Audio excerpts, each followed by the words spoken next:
우리를 변화해 주셨으니 감사하다. 오직 성령이 너희에게 임하시면 너희가 권능을 받고 예루살렘과 온 유대와 사마리아와 땅 끝까지 이르러 내 증인이 되리라 하십니다. 이 말씀을 마치시고 우리를 주는데 인정하시니 우리 불을 가려 인정하는 거라. 올라가실 때 제자들이 세세히 하늘을 쳐다보고 있는데 힘을 입은 두 사람이 그를 서서 이르되 갈릴리 사람들아 잘 서서 하늘을 쳐다보느냐. 너희 가운데서 하늘로 이르시는 이 예수는 하늘로 오시는 대로 오시리라 하였느니라. 나의 죄를 정케 하사 주의 이름 삼으신 구세주의 넓은 사랑 항상 찬송하리라.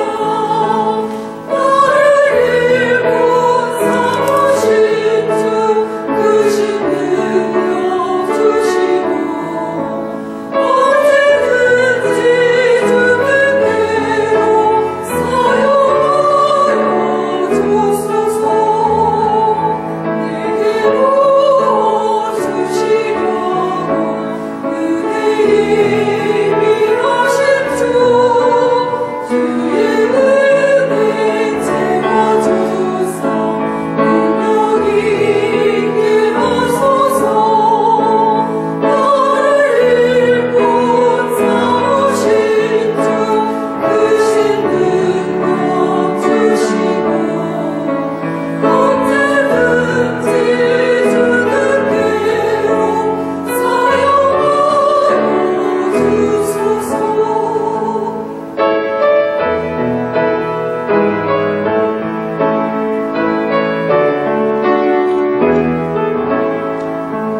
주여 내게 성령으로 충만하게 채워서 생명수가 강물처럼 흐르게 하옵소서. 나를 일꾼 삼으신 주 크신 능력 주시고 언제든지 주는 대로 사용하여 주소서. 윤정석 목사님 한국교회 분당이십니다. 제목은 관심이라는 제목으로 말씀해 주시겠습니다. 이런 말씀을 나누게 돼서 반갑고 감사합니다. 저는 작년 후반부터 저 남미교회에 이 교회에 다니면서 섬기고 있는 윤경석 목사입니다. 여러분들 같은 노예 형제교회이기 때문에 교회도 여러 번 와서 그런지 남의 집 같지라고 요즘 있는 것 같고 설교하기 전에 우리 설교자들 가슴이 좀 떨리긴 하는데 너무 편한 것 같아서 제가 좀 이상한 느낌이 있습니다. 여러분 오늘 저녁에 하나님께서 여러분과 제 마음에 좀 같이 응답하셔서 열어주시고 함께하는 귀한 시간, 은혜받는 귀한 시간 되기를 소망합니다. 같이 한번 기도하시겠습니다. 좋으신 하나님, 어느 교회 가도요 수요일 날 예배 참석하시는 분들 보면 교회에 굉장히 중추적인 역할을 하시는 분들이 많이 오시게 되는데 어느 교회가 공통적인 게 있습니다. 수요일은 절대 앞자리를 가는 경우가 별로 대부분들이 다 뒤에 가서 계시는데 저는 뭐 예전에 어른들은 뭐 앞자리는 굉장히 뒷자리는 뭐다 이렇게 얘기하시는데 그렇게 생각하지 않습니다. 하나님께서 앞에 앉으나 뒤에 앉으나 앞사람 어려고 은혜받으며 볼 수 있고요. 여러 군데 하셔도 관계없습니다. 그런데 기만 좀 조금씩 세우시고 같이 얘기 나눴으면 좋겠습니다. 하나님께서 저에게 10년 전에 캐나다에 보내셨습니다. 여기 또 제가 낯익은 얼굴도 있는데 총각 시절에 잠깐 놀러올 때 같이 이민 오셨던 분들이 있는 것 같습니다. 그 후에 10년 전에 여기 보내시고 아들 하나 5개월 때 여기 왔는데 와가지고 하나님께서 복 주셔서 쌍둥이를 딸 쌍둥이를 낳았습니다. 그래서 애가 셋이 됐습니다. 애가 아기가 셋이다 보니까 그것도 2살 터울이에요. 그래서 2살 터울의 아이를 키우다 보니까 언제나 무슨 뭐 필요한 것이 좀 나이가 터울이 있으면 얘가 좀 물려주면 좋은데 대부분들이 동시에 필요한 것들이 참 많았어요. 그러니까 이제 아이들이 걷기 시작하고 뛰기 시작하고 동네 아이들이 자전거를 타기 시작할 때 우리 아이들도 이제 자전거 바람이 불기 시작했어요. 자전거를 탔으면 좋겠다 그러는데 세대를 사더니 이 재정이 만만치 않은 거예요. 세대를 한꺼번에 사더니. 그래서 지금 물론 지금은 자전거가 다 있고 아이들이 신나게 타고 다니지만 아이들에게 자전거가 필요하다고 생각하기 시작할 때부터 제 마음에 아이들에게 자전거를 좀 사줬으면 좋겠는데 생각이 시작할 때부터 어떻게 하는 것이 가장 좋은 방법인가 라는 생각이 계속해서 머리에서 시작되기 시작했습니다. 그리고 어린아이들이 타는 자전거에 관심을 갖기 시작했습니다. 마음이 뺏기기 시작한 거죠. 집으로 배달되는 전단지들 있죠? 주말에 오는 전단지요. 전단지에서 딱 피고 제가 자전거 좀 올라왔을까요? 자전거 파는 곳에 자전거 섹션을 보는 겁니다. 그리고 가격을 보고 가격을 비교해보고 이건 이렇구나 저건 저렇구나. 때로는 여러분이 길을 운전하다가 가라지 세일이라고 이렇게 붙어있잖아요. 그러면 여지없이 돌아들어서 가라지 세일에 차를 딱 세우고 뭘 볼까요? 자전거가 있는지 없는지를 먼저 보는 겁니다. 자전거가 있으면 우리 아이들한테 맞는 건지 안 맞는 건지 가격이 얼마인지 계속 보기 시작하는 거죠. 결국에 새 아이가 자전거를 다 가지는 그 순간까지 제 모습을 보는데요. 저는요 목사가 날마다 말씀하고 기도하고 묵상하고 하나님을 생각해야 되는데 제 마음이 온통 자전거를 묵상하고 있고 자전거를 생각하고 있고 어떻게 하면 자전거를 싸게 어떻게 하면 좋은 걸로 구할 것인가에 온통 제 마음이 뺏기고 있는 것을 발견할 수 있었습니다. 이러한 저의 모습을 위해서 제가 한 가지 결론을 얻은 것이 있는데 이런 결론이었어요. 관심 있는 곳에 마음이 있다는 것이죠. 관심 있는 곳에 내 마음이 있다는 것입니다. 그리고 아주 평범한 진리인데 어떤 관심을 갖느냐가 인생에 있어서 굉장히 중요하구나 라는 것을 깨닫게 됩니다. 사랑하는 갈릴리 교회 우리 성도 여러분들, 여러분들의 오늘 관심은 무엇입니까?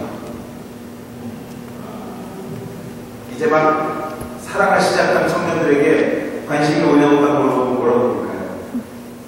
그 친구들 눈에는요 아무리 검은 것도 핑크빛으로 보입니다. 그리고 오늘 찬양하는 우리 귀한 청년들이 수요일날 저녁에 황금 같은 시간에 데이트하고 이렇게 찬양하는 걸 보면 우리 하나님께서 분명히 짝져 주실 줄 믿습니다. 이럴 때 여러분들이 아무리 크게 계속하게 된다고 짝져 주실 줄 믿습니다. 여러분들 계속 축복해 주셔야지 청년들이 힘을 얻어서 하시는 거예요. 여담이지만 똑같은 것 같아요. 어머니라든지 청년들이 찬양 인도하면요 잘 몰라도 좀 크게 벌리시고요 박수 쳐주시고 그래야지 나죠. 그래 니네 잘하나 한번 보자 그러고 이렇게 보고 계시면 좀 힘들죠. 그렇죠? 또 다시 언론으로 들어와서 청년들 사랑하는 사람들 보면 온통 핑크빛으로 보이는 거예요. 다 사랑하는 걸로 보여요. 새들이 날아다니면서 막 삐약삐약하는 것이요 어른들 귀에는 너무 시끄럽게 들을지 모르지만 새들이 날아가면 저것도 사랑하는구나 내 마음을 아는구나 이렇게 보여요. 물질에 관심 있는 사람들은 어떨까요? 물질에 관심 있는 사람들은요 온통 물질만 보여요. 그거 참 특이한 게요 우리가 보지 못하는 그 물질의 흐름을 봐요. 그리고 그 물질의 흐름에 마음이 뺏기고 물질이 어떻게 하면 생기는가에 온통 관심이 쏟기 시작하는 것이죠. 곧 손자를 보는 할아버지는 어떨까요? 할머니는 어떨까요? 그런데 길가에 걸어다니는 아이만 봐도요 눈물이 너무 깊은 거예요. 그리고 또 그 아이를 기대하고 있는 부모님들은요 우리 아이가 태어나면 이 생각부터 시작해서 눈에 보이는 것은 온통 유모차에 앉아있는 아기고 기저귀 값이고 우유 값이고 제가 쌍둥이 키웠다고 그랬잖아요. 2살 키웠는데요. 이 목사님도 잘 아시나 제 밑에 집에서 그렇게 얘기하겠습니다. 그랬는데 저희가 한참 애를 키울 때요 일주일에 4리터짜리 그 우유 있잖아요. 우유를 7개를 먹었어요. 그래도 여기 좀 놀래주시네요. 다른 교회는 놀래지도 않더라고요. 그래서 다들 그렇게 키우나 보다 그랬습니다. 제가 어디 가서 7개를 사갖고 나오면요 장사하는 줄 알더라고요. 엄청나죠. 그러니까 기적일까 아닐까 이런 거 보면 관심이 가는 거죠. 이런 것들이 우리들이 막 흥분시키고 좋은 관심거리라면 또 반대의 관심거리도 있습니다. 육신의 나약함. 온통 관심은요, 치유와 약입니다. 어떻게 하면 내가 나을 수 있을까? 내가 오늘 이렇게 연약한데, 하나님, 어떻게 하면 나을 수 있을까? 온통 생각과 마음이 치유에 가 있는 사람들도 있는 것입니다. 또 경제적으로 어려운 사람들요, 온통 관심은 정말 관심 갖기 싫어도 경제적으로 어려운 경험을 하고 있는 분들은 그쪽에 마음을 뺏길 수밖에 없는 것이죠. 자식을 잘 되기만 바라고 이곳에 왔는데 자식이 잘 풀리질 않습니다. 아이들이 잘 생각대로 켜질 줄 않아요. 이런 분들은요, 마음 여기서 푹 찌르기만 해도 그게 막 우수수 쏟아져 나가는 거죠.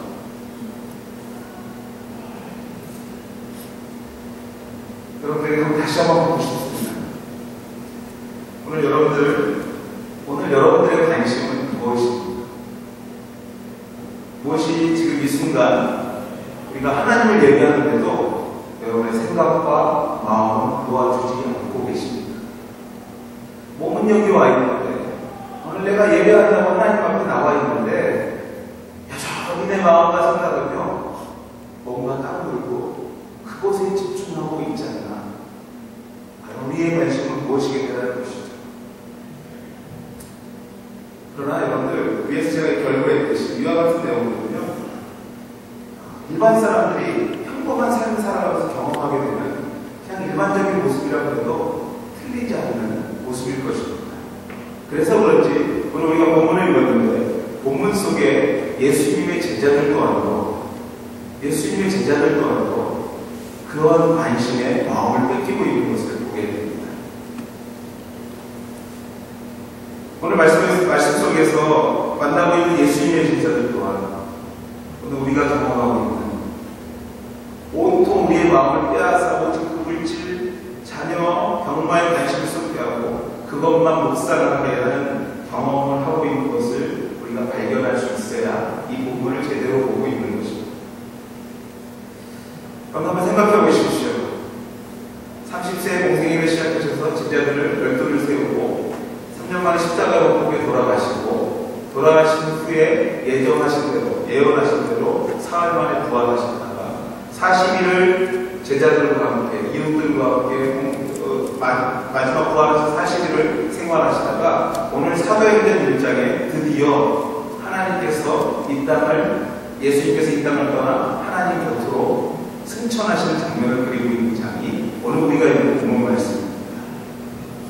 그 순간 제자들은 예수님을 마지막 보는 그 순간, 너무도 중요한 그 순간에 예수님께 질문한 질문이 바로 이런 질문이었습니다. 주께서 이스라엘 나라를 회복하심이 지금입니까? 이때입니까? 그런데 이 질문을 그냥 있는 그대로 읽어보면요, 참 거국적이고 나라를 사랑하고 정말 희생하는 마음으로, 사랑하는 마음으로 말했다고 볼 수 있습니다. 그러나 우리가 성경을 조금 아는 분이라면, 조금 읽었다는 분들이라면 이 속에 포함되어 있는 제자들의 마음을 우리는 알 수 있습니다. 그들의 성경은 그렇지 않았다는 것이죠. 모진 고난과 십자가의 죽음을 감당하시고 약속하신 대로 부활하신 주님고 또 곧 승천하신 주님께 마지막 질문하는 그들의 모습 속에서 이제까지 그들의 마음이 어디에 뺏겨 있었는가를, 어디에 온통 마음과 생각을 빼앗겨 있는 것을 우리가 발견할 수 있다는 것입니다. 제자들은요, 그들의 마음을 사로잡고 있던 그 이야기는 극히 개인적이고 극히 사적인 질문을 오늘 예수님께 던지고 있는 것입니다. 그들이 날마다 묵상했던 그 관심, 그거 무엇입니까? 신분 상승과 인생 영절입니다. 예수님이 다시 이 이스라엘 땅에 왕으로만 세우신다면, 왕으로만 돌아가신다면 우리가 한자리 할 수 있고 이 땅이 예수님의 나라로 변화될 때 내가 분명히 한자리 할 수 있을 것인데 그때가 바로 이때입니까를 물어보고 있는 것입니다. 이 나라가 새로워질 때를 물어보는 것이 아니라 내가 그 자리에 갈 때가 바로 지금입니까? 라고 물어보고 있는 것입니다. 바로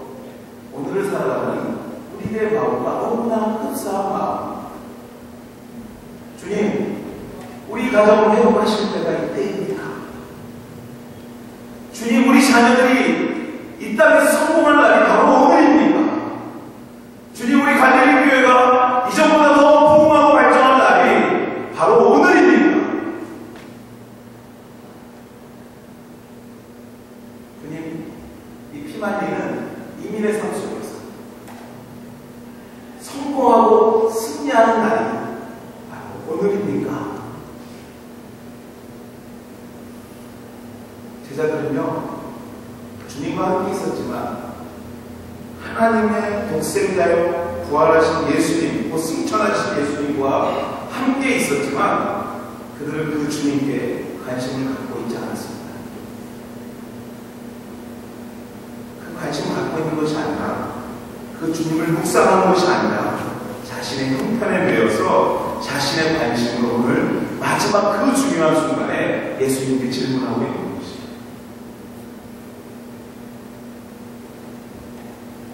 오늘 주님을 예배한다 하면서 이 자리에 나와 있지만 그분을 예배하는 것이 아니라 나의 생각을 온통 붙잡고 있는 그곳에 나의 관심과 생각을 빼앗기고 있는 저와 여러분들처럼,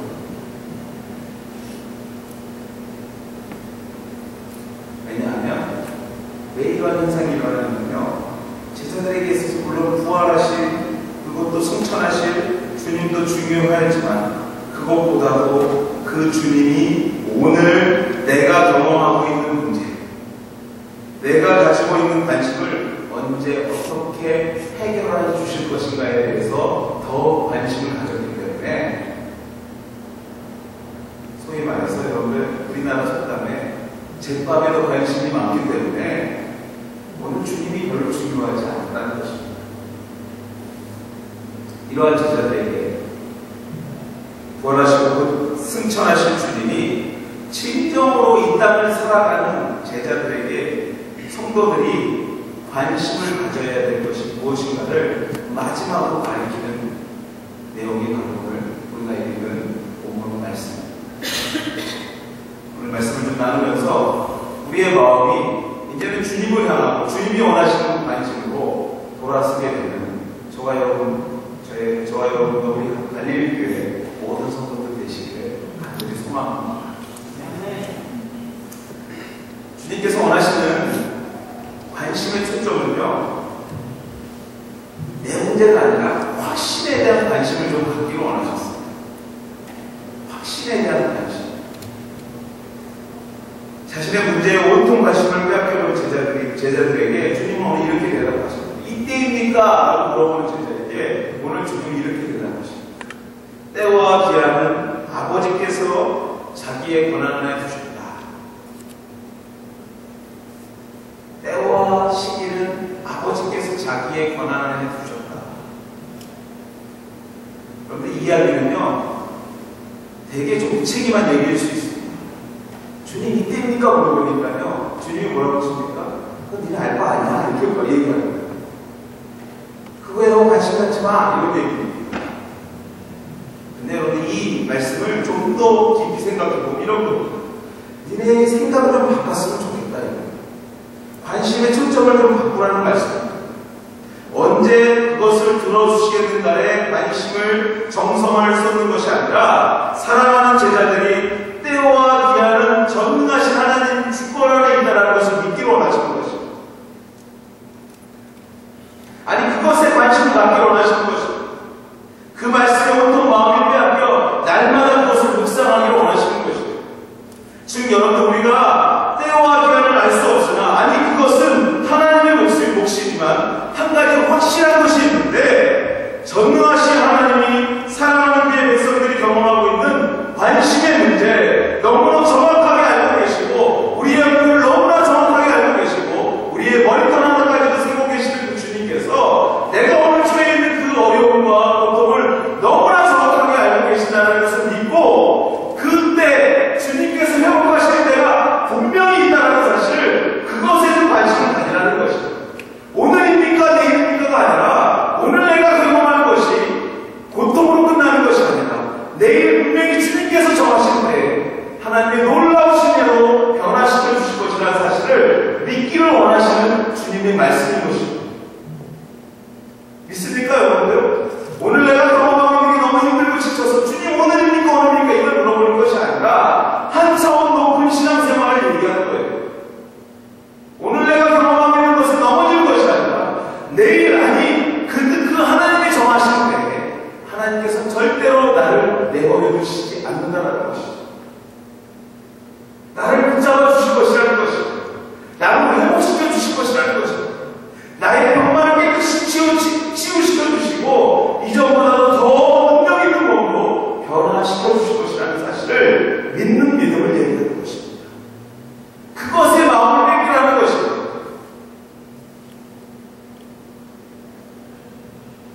오늘 주님은요, 이것을 제자들에게 말씀하고 싶으신 것입니다. 확신에 대한 관심과 묵상인 것입니다. 이것이 성도들의 삶의 모습이요, 이런 확신과 관심을 나누는 것이 진정한 하나님의 공동체의 모습이라고 얘기하는 것입니다. 사랑하는 여러분들, 갈릴리 교회 오늘이 내일보다 확실히 더 나아질 것을 믿습니다. 왜요? 목사님, 아니요, 하나님께서 약속하고 계시기 때문에 그래요. 믿습니까, 여러분들? 그 능력이 우리에게 있어야지 내일의 비전을 볼 수 있는 것이에요. 오늘의 걸림돌이 넘어지지 않는 것입니다. 아니, 넘어지더라도 일어날 수 있는 능력이 거기에 있는 것입니다.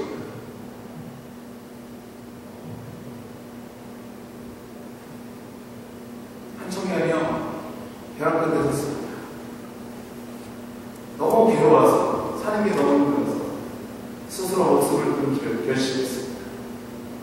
그리고 뛰어내렸습니다. 근데요, 살려다 보니까 가지에 옷이 걸립니다. 그래서 벼랑 끝에 나무가지에 대롱대롱 매달려 있는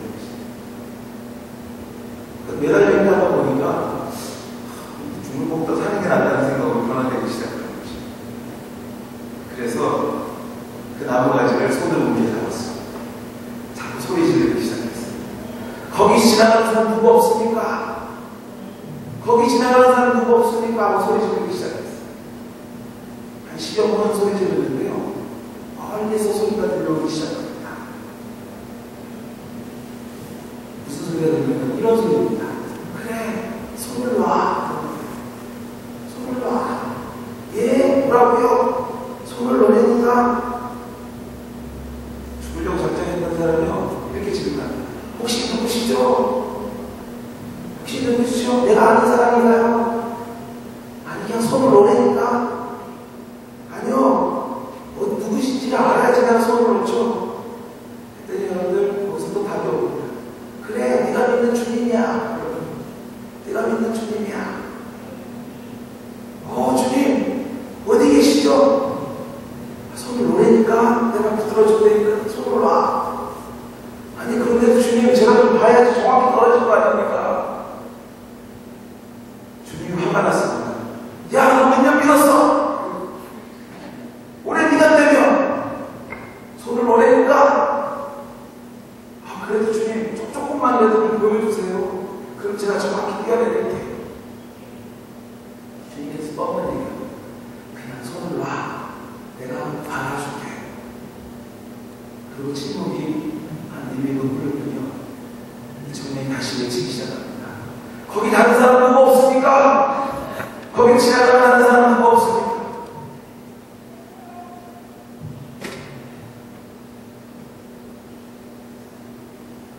사랑하는 여러분들, 어디 있는 것을 확인하는 것이, 그것이 믿음이 아닙니다. 어디 있는 것을 확인하는 것이 아닙니다.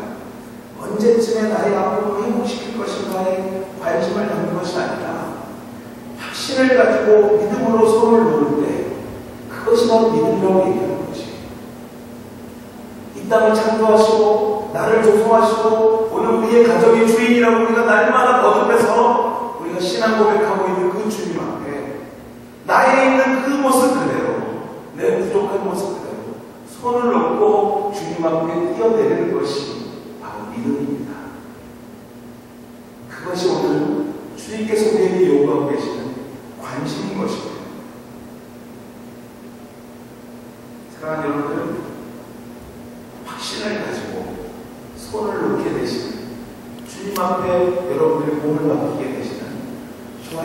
여러분의 죄를 축원해드립니다. 그런데 우리의 삶이 왜 이렇게 힘이 드는 줄 아십니까? 우리의 가정이 행복이 사라지는 줄 아세요? 왜 이렇게 행복이 사라지는 줄 아세요? 아니 우리 교회 예배가 왜 능력의 예배, 회복의 예배, 성령 충만한 예배가 되지 못하는 줄 아십니까? 우리가 확신하지 못하고 날마다 그 때와 기간만 요구하고 있기 때문에 그렇습니다. 오늘 주님 이 예배를 통해서 내가 확실히 은혜받을 것을 믿습니다. 오늘 내가 이 말씀을 통해서 하나님 내 마음이 변화될 줄 믿습니다. 오늘 힘들지만 주님, 내일은 주님께서 분명히 나의 삶의 현장에 우리 갈릴리 교회에 더 큰 은혜로 회복시켜줄 줄 믿습니다. 이 확신이 있을 때 교회가 교회다워지고요, 가정이 가정다워지고, 성도가 그때부터 성도의 능력을 발휘하기 시작하는 것입니다. 사랑하는 성도 여러분, 사탄은요, 인간의 그 다양한 인간들이 때와 기간에 얼마나 잘 넘어지는지를 너무나 잘 압니다. 그리고 그것을 통해서 우리를 얼마나 시험하는지 모릅니다. 우리의 생각대로 우리가 작정하고 기도했는데 그 일이 이루어지지 않을 때 인간은요, 극도로 불안해하고 극도로 마음이 떨리기 시작하고 쓰러지기 일보 직전으로 가고 불안하고 외로운 모습을 우리가 보입니다. 기도도 되지 않아요, 여러분들. 어려울 때. 그때는요, 살아계신 하나님과로 부인하게 되는 그러한 일을 공부하는 것을 보게 됩니다. 그렇습니다, 여러분들. 오늘 여러분의 마음에 이러한 마음을 좀 가지셨으면 좋겠습니다. 나사렛 예수의 이름으로 오늘 우리를 불안하게, 고난을 불쌍하게 만드는, 아니 내일이 없게 만드는 사탄의 모든 역사를 나사렛 예수 이름으로 물리치시고, 오늘 주님께서 주신 그 확신의 마음이 내 마음의 존재하도록 주님을 다시 한번 은혜 가운데 받아들이시는 귀한 이전의 분들을 주의 이름으로 축원해드립니다. 고 교수님이 쓴 수필을 한번 읽은 적이 있습니다. 거기서 이러한 내용이 있더라고요. 열심히 기도하셨습니까? 응답이 돼도 주님의 응답이요, 응답이 되지 않아도 그것도 응답이다. 저는 그 말이 되게 코미디 같고 무책임한 얘기인 것 같이 들렸습니다. 그런데 그 밑에 해설에 달려있는 것을 보고 제가 굉장히 은혜 많은 게 있거든요. 열심히 기도했다면 그것이 응답되지 않았다, 그냥 주님의 뜻이 아니라는 것이죠. 주님이 옳은 길로 인도하고 계시다는 것이죠. 내가 기도했던 제목이 주님 보시기에 마음에 놓지 않았다는 것이죠. 대신에 여러분들, 기도할 때 우리가 한 가지 가져야 될 건 뭐냐면 바로 주님께서 내일을, 올해를, 아니 우리의 미래를 책임지시고 있다는 사실을 확신하는 것입니다. 이런 확신이 교회 안에 가득할 때 교회는 하나 되는 줄 믿습니다. 이런 확신의 관심이 가정과 생업에 가득할 때 그때부터 성도의 능력이 발휘되고 그때부터 생업의 현장이 복된 생활로 변화되는 것입니다. 이것이 바로 주님께서 원하시는 성도가 가져야 될 첫 번째 관심의 초점입니다. 확신. 제가 이렇게 얘기를 해도 속으로 그러신 분 계실 거예요. 제 말이 맞으면 슬쩍 오른쪽 운동이만 좀 드십시오. 목사님 안 해봐서 그렇지, 목사님 맨날 교회에서 먹기만 해서 그렇지, 살아보세요. 여기 말같이 되는데요. 여기 뭐 돌아서 맨날 그런 죽겠는데 무슨 목사님 확신가지라고 그래요. 이렇게 얘기하시는 분 계시고, 들썩들썩 하는 소리도 들리는 것 같은데 우리 교회는 많이 들썩거리더라고요. 그래서 주님께서 오늘 성경에 두 번째 우리의 초점을 맞추는 부분을 1장 8절에서 이런 얘기를 합니다. 오직 성령이 너희에게 임하시다. 바로 성령 충만에 대한 관심입니다. 그런데 이 확신은요, 혼자 쓸 수가 없어요. 내 이름은 흔들려요. 뭔가 뜻이 있어. 있어서 주님께서 이런 일이 나한테 주시겠지. 그리고 내가 마음을 스스로 가다듬고 돌아서면요, 또 막 조급해져요. 흔들려요. 자꾸 막 어찌할 거라 모르겠어요. 이때 필요한 게 뭐냐면 이 기둥을 든든히 붙들 수 있는 근육이 바로 성령 충만입니다. 성령이 충만해야지 확신이 계속해서 설 수 있는 것입니다. 자, 성령 충만하십니까? 성령 충만하세요? 아멘. 이 질문은요, 이렇게 물어보는 질문을 바꿔 질문할 수 있습니다. 성도로서 기본이 되셨습니까? 라고 물어보는 말은 똑같은 말이에요. 왜냐하면 성도라면요, 성령 충만하는 것이 옵션이 아니에요. 머스트 비 해야 되는 겁니다. 성령 충만하셔야 돼요. 모든 문제가, 모든 어려움이 여기서 보냐면요, 이 성령 충만을 못하는 데서 시작됩니다. 이 성령 충만하지 못하면요, 모든 게 자꾸 이렇게 막 뒤틀리는 거야. 목사님 무슨 말 한마디 하면 나오고 막 야단치는 거고, 깨닫는 것이 아니라, 목사님 또 나한테 뭐라고 이렇게 들릴 때 여러 가지 일들이 들리는.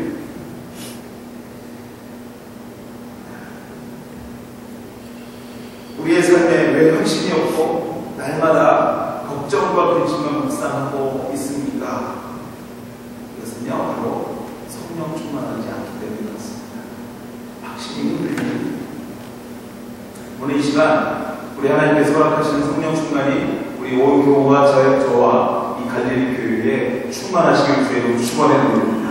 성령 충만하셔야 돼요. 이 일을 위해서는요, 물불을 가지시지 마. 성령 충만, 그것을 위해서는요, 뭘 투자해도 부족함이 없어요. 근데 여러 가지 성령 충만의 요소들이 있겠지. 오늘 한 3가지 정도 우리 성령 충만하기 위해서 너무나 당연한 얘기를 여러분들 나누고 싶습니다. 성령 충만을 어떻게 회복할 수 있을까? 첫째로요, 말씀입니다. 말씀 앞에 조금이라도 순종하려는 마음으로부터 성령은 충만해지고 회복되기 시작하는 것입니다. 오늘 제가 확신을 묵상하자고 확신으로 고난을 물리치려고 말씀드렸을 때 이 말씀이 곧 하나님의 말씀인 것을 믿고 확신해보려고, 아니 때와 조급한 마음을 버리고 주님의 이름으로 내일을 주님께서 나에게 밝은 날을 주실 것을 확신해보는 것이에요. 믿어보는 것입니다. 말씀 앞에 순종해보는 것입니다. 그때부터 우리는 성령 충만해질 수 있어요. 오늘 펴지 않았던 말씀을 펴고 다시 한번 읽고 그 말씀이 하나님의 말씀인 것을 아멘으로 받아들이고 그 말씀대로 살아보려고 노력해보는 겁니다. 그 순간서부터 성령 충만에 불이 일기 시작하는 것입니다.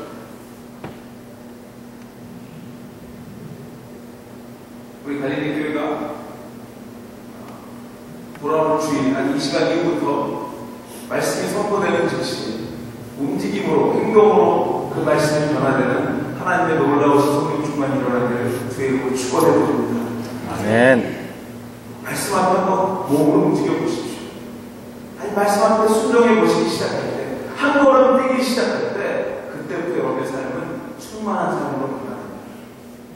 성령 충만의 두 번째 요소는 뭔지 아세요, 여러분들? 이건 두말할 것도 없이 기도하는 영혼입니다. 기도하는 것입니다. 가정교회가 기도할 때 충만해질 수 있습니다. 여러분 앞에서 확신을 묵상하며 관심을 가지라고 말씀드렸습니다. 어찌 보면 여러분들 확신과 기도는 상반되는 논리일 수 있어요. 확신하는데 뭘 또 기도하네요. 내가 기도 안 해도 하나님께서 이룰 것을 이룰 것인데 내 굳이 기도가 필요할까? 이렇게 생각할 수도 있습니다. 그렇습니다, 여러분들. 우리 하나님께서요, 이루실 것입니다. 그럼에도 불구하고 오늘 우리의 기도를 필요로 하시는 이유는 무엇이냐면 바로 하나님께서 이루실 때, 하나님께서 역사하실 때, 응답하실 때 하나님이 느끼는 그 축복의 감격, 기쁨을 여러분과 쉐어하고 싶으신 것입니다. 여러분 찬양, 우리 청년들 찬양 중에 여러분들 많이 하셨습니다. 하나님 기뻐 노래하시네. 잃어버린 영혼 돌아올 때 이런 찬양이 있죠. 처음에 어떻게 되죠? 예수 이름이 온 땅에, 예수 이름이 온 땅에, 예수 이름이 온 땅에 울려 퍼질 때 잃어버린 영혼 돌아오면 그 영혼을 보고 하나님께서 기뻐하시다는 거예요. 기뻐하고 춤추시대요. 여러분, 이 찬양이 그 기도의 논리를 그대로 담고 있는 것이죠. 여러분들이 말을 안 해도 하나님께서 이 컵을 오른쪽으로 옮기실 것 같으면 옮기세요. 근데 여러분들과 함께 여러분들이 이 컵이 오른쪽으로 옮길 것을 간절히 기도하신다면 하나님께서 옮기시는 그날에 하나님이 기뻐 뛰고 춤추는 그 감격을 여러분 또한 신적인 감격을 느끼실 수 있다는 것입니다. 그것을 알고 싶으신 것이에요. 내가 신이 느끼는 그 감격을 우리 갈릴리 교회도 느끼고 그 능력으로 성령 충만해 주셔서 더 큰 꿈을 꾸길 원하시는 그 주님이 원하시는 것이 바로 기도의 능력인 것입니다. 여러분이 기도하실 때 하나님의 마음을 알 수 있어요. 예수님께서 십자가에 못 박혀 죽으시기 전에 주님이 땀이 피가 되도록 기도하셨습니다. 그러면서 뭐라고 기도하십니까? 할 수만 있다면 이 잔을 내게서 옮기시기를 기도합니다. 그런데 결국에 뭐라고 하십니까? 그럼에도 불구하고 주님의 뜻이라면 이 길을 가겠다고. 여러분, 이 말이 무슨 말이냐면 내 마음은 이것을 옮기고 싶지만 기도하는 그 순간에 아버지 하나님의 마음을 깨닫게 되는 것입니다. 아버지 하나님의 마음이 십자가에 못 박혀 죽으신 것을 내가 깨닫고 그 마음에 응답하게 되는 것입니다. 기도하는 자는 이러한 능력이 있어요. 하나님의 마음을 알 수 있습니다. 하나님의 그 감격을 느낄 수 있어요. 하나님께서 슬피 우시는 거나 기뻐하시는 것도 느낄 수 있는 자는 바로 기도하는 자예요. 이 기도에 와서 한번 보시고 나면요, 기도하지 말라고 뜯어 말려도 기도하게 되는 것이 바로 이 기도의 능력입니다. 제가 가끔 아버지 학교나 이런 데 가서 우리 남자분들 만나서 얘기하다 보면요, 여기 남자분들도 계시는데 기도하세요 물어보면 웃으면서 머리 이렇게 긁으시면서 뭐라고 하냐면 우리 와이프가 열심히 해요. 그런데 그거 신앙생활을 그렇게 하시면 안 되고요. 내가 기도해서 경험해야 됩니다. 우리 갈릴리교회 이 자리에 오신 각각 개인이요, 하나님 앞에 기도함을 통해서 그 마음을 느끼고 하나님의 그 뜨거운 감격과 기쁨을 같이 공유하는 그 순간에 여러분 누가 하지 말라고 해도 여러분 사역하게 되고요, 누가 하지 말라고 해도 여러분 기도하게 되고요, 누가 하지 말라고 해도 선교하고 전도하게 되는 것입니다. 기도는 우리를 뜨겁게 만들 뿐만 아니라 하나님의 마음을 알게 하는 지름길입니다. 기도하시는 저와 여러분에게 주의 이름으로 축원해 드립니다. 기도하세요. 기도 먹기 힘이 없더라고요. 밤낮 안 가리고 여러분 시간 되는 대로 기도하십시오. 기도하는 자들에게 하나님의 놀라우신 은혜가 임하게 되고 충만한 그 확신을 든든히 붙들고 나가게 될 줄 믿습니다. 마지막으로 여러분, 성령 충만은요, 찬양하는 겁니다. 찬양. 다음 주부터 우리 청년들이요, 이렇게 준비하면 안 되겠구나 하는 정도로 여러분 열심히 찬양해 주십시오. 그게 여러분들이 청년을 돕는 게 아니라 성령 충만해지는 방법입니다.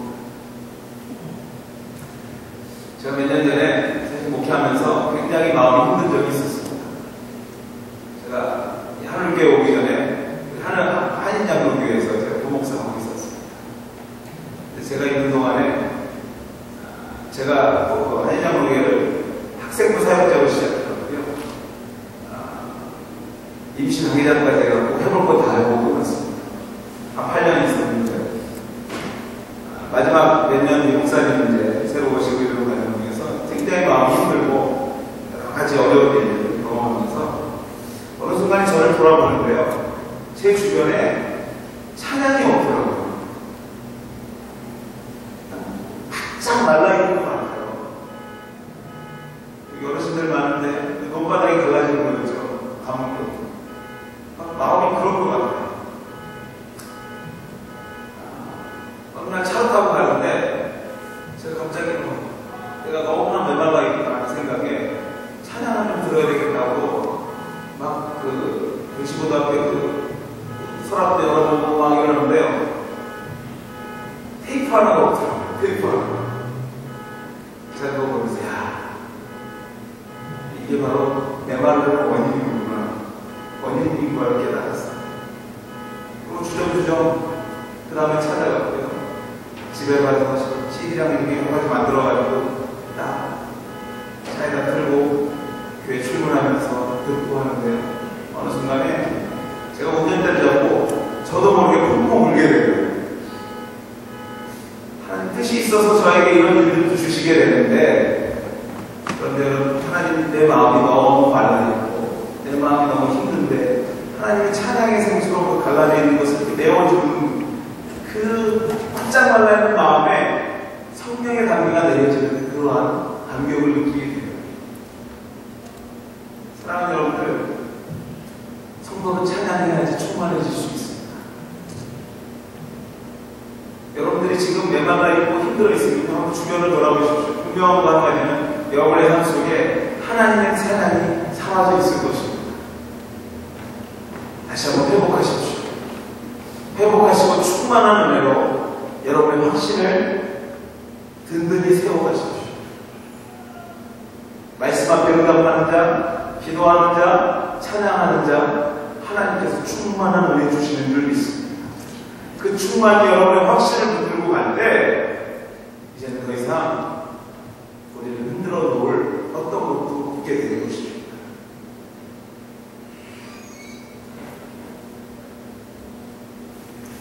(1930년대에) 미국의 큰 공항이 찾아왔다고 합니다. 아시겠죠? 역사적인 일이. 법률가 출신이고 무정부주의자였던 클레런스 베로라는 사람이 있었다고 합니다. 이분 유명한 무신론자입니다. 그 때가 왔구나 생각하고 미국이 경제공황을 들어가면서 무신론주의를 계속해서 강요하기 시작했어요. 그 내용은 이겁니다. 여러분 이 사태를 보십시오. 하나님이 살아계시다면 이 미국 땅을 이렇게 내버려 둘 수 있겠습니까? 하나님이 세운 나라인데 하나님을 죽었습니다. 또 계속 설교하고 있습니다. 어느 날은요, 흑인들이 모여있는 흑인 집회를 열었습니다. 그리고 그가 여전히 똑같이 무신론을 강의하기 시작했습니다. 여러분, 우리는 다 잃어버렸습니다. 꿈과 재산을 다 잃어버리고 노래까지 잃어버렸습니다. 이런 상황 속에서 어떻게 우리의 삶 속에서 노래가 나올 수 있겠습니까? 이 답답한 환경에서 이라고 막 소리치고 그들에게 강연하는 때에 맨 뒷자리에 앉아있던 할머니, 찌팡이를 짚고 있던 할머니가 손을 번쩍 들면서 이렇게 얘기를 했더라고요. 저는 노래할 수 있습니다. 이렇게 얘기했더니 그 대로라는 사람이 그 할머니에게 큰 소리로 이렇게 어떻게 노래를 합니까? 이 상황에서 그 할머니 더 큰 소리로 이렇게 대답했다가 예수님 때문에 노래할 수 있습니다. 예수님 때문에 노래할 수 있습니다. 그 외치는 그 순간에 주변에 많은 사람들이 그렇지, 예수님 때문에 노래할 수 있지, 예수님 때문에 노래할 수 있지, 예수님 때문에 노래할 수 있지, 전염병 번지듯이 그 마음이 번지기 시작합니다. 결국에는요, 그 무신론 집회가 하나님의 살아계심을 다시 한번 경험하게 되는 집회가 됐다고 합니다. 사랑하는 여러분들, 오늘 여러분들의 관심은 무엇입니까? 아니, 여러분들 오늘도 붙잡고 있는 그 어려움이 무엇입니까? 예수님 때문에 우리는 노래할 수 있고요, 예수님 때문에 희망을 버리지 않을 수 있습니다.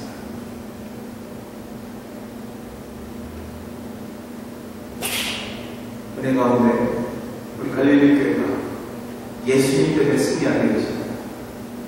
우리 교회에 또 오늘 헌신하시는 우리 마리아에 우리 각각 예의가 다 되시길 주의 이름으로 축원드립니다. 다시 한번 기도하겠습니다.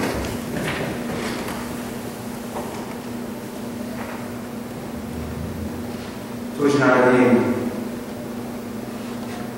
우리들의 마음에는요, 계속해서 하나님 이때입니까? 회복하심이 이때입니까? 반복할 때가 너무 많은 걸 솔직히 고백합니다. 주님이 회복하실 것이고 그 확신을 가지고 충만한 생활을 하기 원하시는 주님 순종하는 모두가 될 수 있게 도와주시옵소서. 특별히는 헌신하는 귀한 성교회 하나님의 이름으로 헌신하였으니 주께서 사용하여 주십시오. 그러니까 충만한 하나님의 공동체 되어서